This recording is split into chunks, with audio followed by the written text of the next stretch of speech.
And thanks for being with us today. I'm John Bachman, and right now the Trump grand jury hearing is getting new witness testimony today at the Manhattan Criminal Courthouse in Manhattan. A 23-member panel is weighing charges against the former president and the Stormy Daniels payment case. Great to be with you. And great to have you back, John. Yes. I'm Bianca De La Garza. Glad you are all with us on this very busy Monday. It's the first time, of course, the jury has been meeting since Manhattan DA Alvin Bragg canceled those multiple sessions last week. He's also facing brand new criticism over his probe. Get this, folks. Former New York Governor Andrew Cuomo is weighing in, calling it a cancer and politically motivated.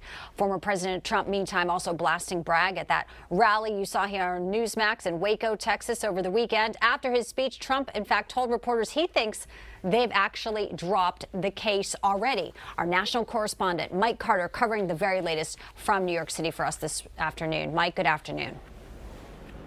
Hey, good afternoon, guys. That's right. It's reported that the Trump grand jury will hear from another witness today. If you remember, it's been a week since we've heard a witness in this case. The grand jury hasn't gotten together to discuss this criminal probe since last Monday. Last witness they heard from, Bob Costello, the former legal advisor to Michael Cohen. Costello speaking for over 2 hours a week ago last Monday, refuting testimony given by Michael Cohen in this case, also providing hundreds of pages of documentation that eventually we found out never made it into the hands of the grand jury. Only about a handful of those pages. A lot of that information, according to Costello and Trump's attorneys, thought was to be exculpatory. Remains to be seen if today's witness will either refute or support Bob Costello's testimony. Meanwhile, Donald Trump, well, didn't seem too worried in Texas over the weekend. Donald Trump giving his first campaign rally of the 2024 election cycle in Waco, Texas on Saturday. Trump facing the prospect of becoming the first former president to be criminally indicted, while he went on the offense, laying out the narrative he believes will usher him back into the White House in 2024.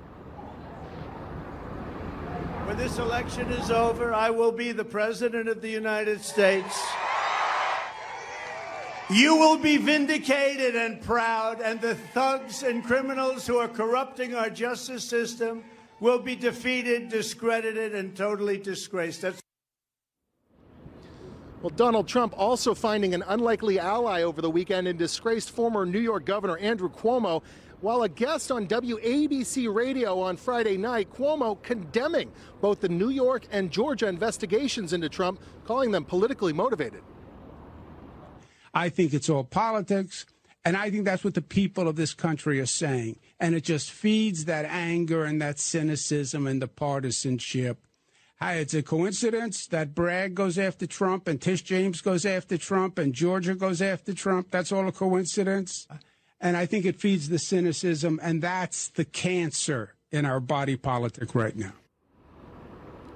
Also over the weekend, in the second such letter addressed to Alvin Bragg in less than a week, 3 House Republican committee chairs, Jim Jordan, James Comer, and Brian Stile, now threatening to subpoena Alvin Bragg, the Manhattan prosecutor, who has so far rebuffed any attempts to cooperate with them.